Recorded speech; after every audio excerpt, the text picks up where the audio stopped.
Hare Krishna, Jaya Jaya Shri Chaitanya, Jaya Nityananda, Jaya Advaita Chandra, Jaya Gaura Bhakta Vrinda, Jaya Jaya Shri Chaitanya, Jaya Nityananda, Jaya Advaita Chandra, Jaya Gaura Bhakta Vrinda, Jaya Jaya Shri Chaitanya, Jaya Nityananda, Jaya Advaita Chandra, Jaya Gaura Bhakta Vrinda. We continue reading from Caitaniya Caritamta. We are on Adi Leela, chapter 7. We have been reading the purport to text 157 by His Divine Grace, A.C. Bhaktivedanta Swami Srila Prabhupada. We have been reading that how Lord Brahma is describing the position of Lord Ganesh, Lord Shiva, Durga Devi, of the sun god, and of himself.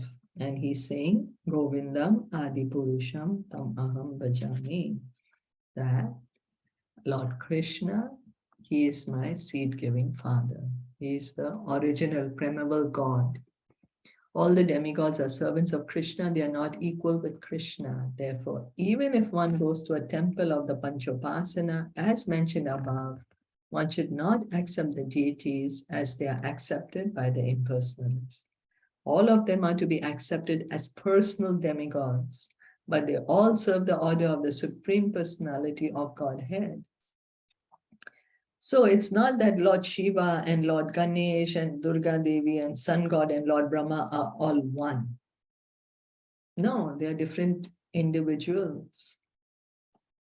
They're different individuals. We each are an individual. So are the demigods. That is the point we have to understand. They are not God, but they are demigods. Shankaracharya, for example, is understood to be an incarnation of Lord Shiva, as described in the Padmapuram. He propagated the Mayavad philosophy under the order of the Supreme Lord.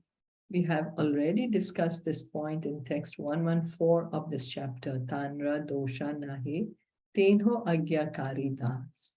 Shankaracharya is not at fault, for he has thus covered the real purport of the Vedas under the order of the Supreme Personality of Godhead. So Shankaracharya, it is his service. He is an expansion of Lord Shiva. Krishna asked Lord Shiva to take this incarnation as Shankaracharya and to propound the theory of impersonalism, to bewilder the atheists, to really see if someone is not interested in Krishna consciousness, then to keep them out. Although Lord Shiva, in the form of a Brahmana, Shankaracharya, preached the false philosophy of Mayavad, Sri Chaitanya Mahaprabhu nevertheless said that since he did it on the order of the Supreme Personality of Godhead, there was no fault on his part. So we cannot say, oh, why did Lord Shankara, why did Adi Shankaracharya did it? It's not the right philosophy. Why did he propound it? No, it's his service. He was asked by Krishna to do it, and he did it.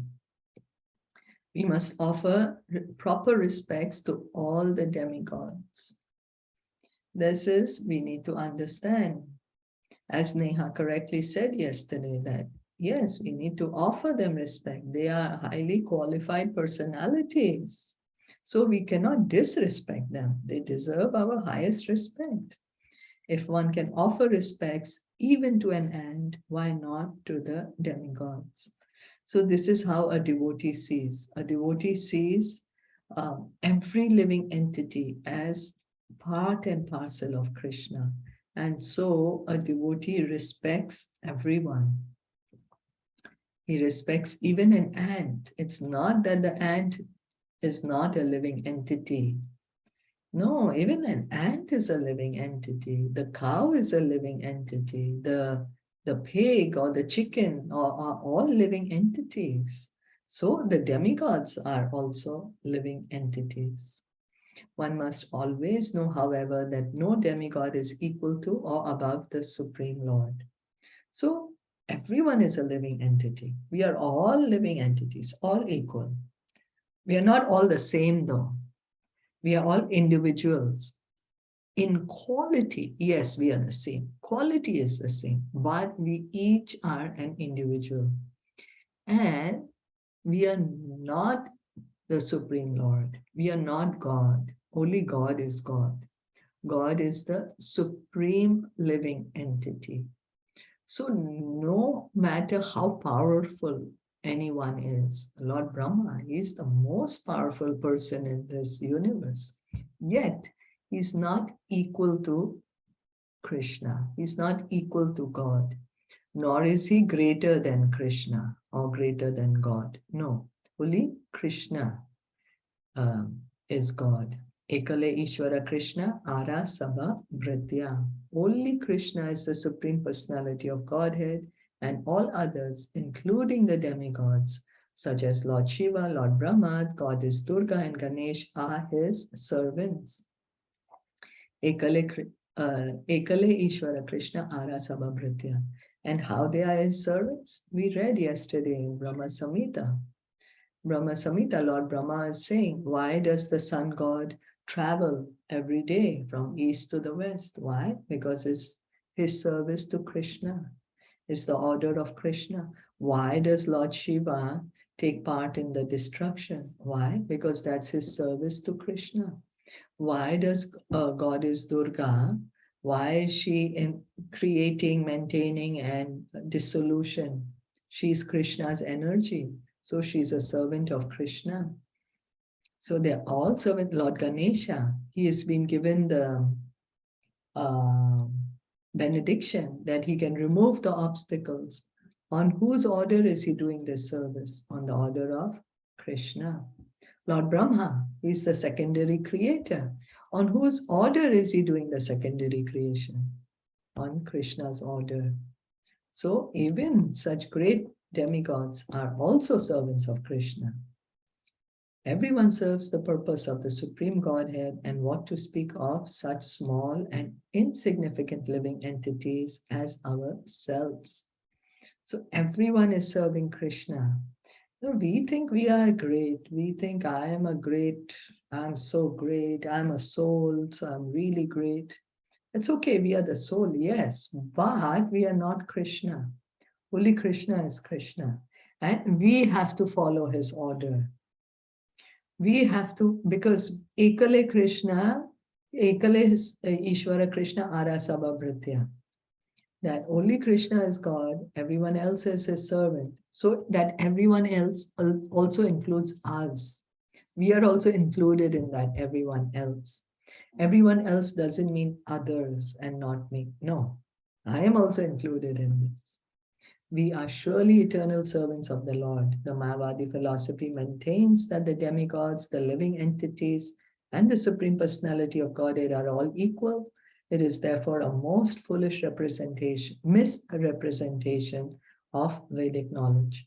So if we think that the demigods like Lord Brahma, Lord Shiva, Ganesha, Durga, Surya, and we, the living entities, and God, we are all equal, then we have not understood the knowledge. We need to understand that we are not equal to Krishna. Only Krishna is God. Everyone else, we are his servants. We read yesterday where Lord Chaitanya says that Jivera Swarubhaya Krishnera Nityadas. We are all Jivas. We are all spirit souls. The demigods are also spirit souls. And except we are all Jivas except Lord Shiva. Lord Shiva is not a Jiva. He is his own Tattva. But yet, even he is not God. Even he is not the Supreme God. Only Krishna is the Supreme Personality of Godhead. Did anyone have any questions or comments?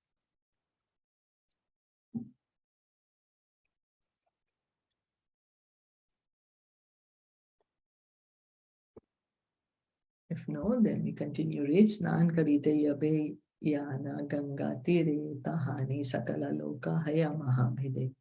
Whenever Lord Chaitanya went to the banks of the Ganges to take his bath, big crowds of many hundreds of thousands of people assembled there.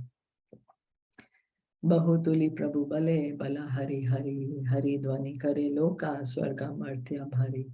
Whenever the crowds were too great, Sri Chaitanya Mahaprabhu stood up, raised his hands and chanted, Hari, Hari, to which all the people responded, filling both the land and sky with the vibration, Hari, Hari. So Lord Chaitanya, he was always encouraging, engaging everyone in chanting the holy name. Loka Nistariya Prabhura Charite Haila Mana Vrindavane Pathaila Shri Sanatana. After thus delivering the people in general, the Lord desired to leave Varanasi. After instructing Sri Sanatan Goswami, he sent him toward Vrindavan. So Sanatan Goswami was also at Varanasi with Lord Chaitanya at this time.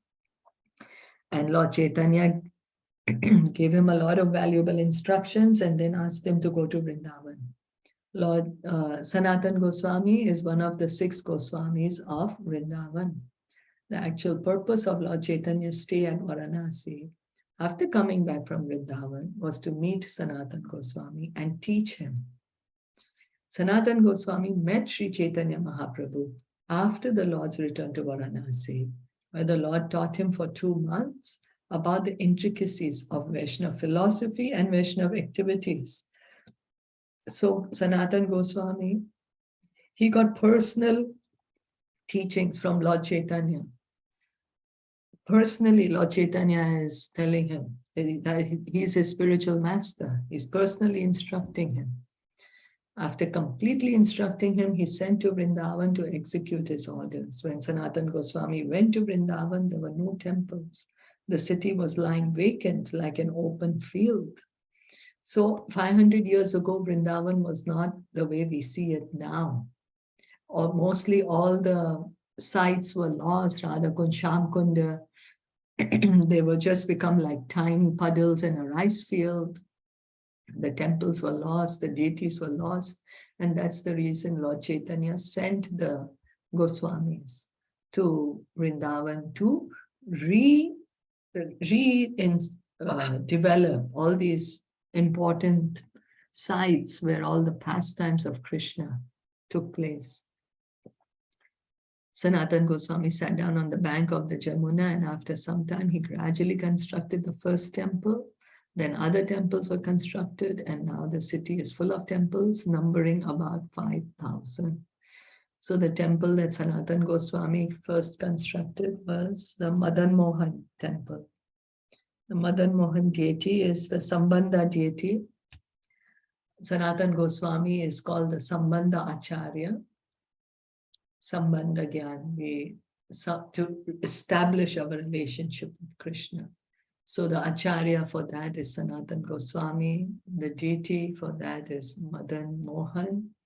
Srila Rupa Goswami, Sanatan Goswami's brother, is the Acharya for Abhideya, engaging in devotional service. Once the Sambandha has been established, what do? Engage in Abhideya, engage in devotional service. Then engaging in devotional service makes us develop our love of Krishna. That is prayojana, the goal of life. And the Acharya for that is Raghunath Das Goswami. He's also one of the 6 Goswamis of Vrindavan. And his deity is the Gopinath deity. Gopinath deity is the Prayojana deity. And the Abhideya deity is Govindaji of Jaipur. Also in Vrindavan, but the original deity is in Jaipur. Sambandha, Abhideya, and Prayojana. So we may say, oh, Prayojana is the highest. So I will just want Prayojana. I don't want Sambandha and I don't want Abhideya. But well, to reach the Prayojana, we have to take the first step. So for us, Sambandha is very important. We have to understand the Sambandha Gyan. The Sambandha Gyan to understand, I am an eternal servant of Krishna. We can pray to Sanatan Goswami. to help us, to give us this Sambandha Gyan. Is that okay?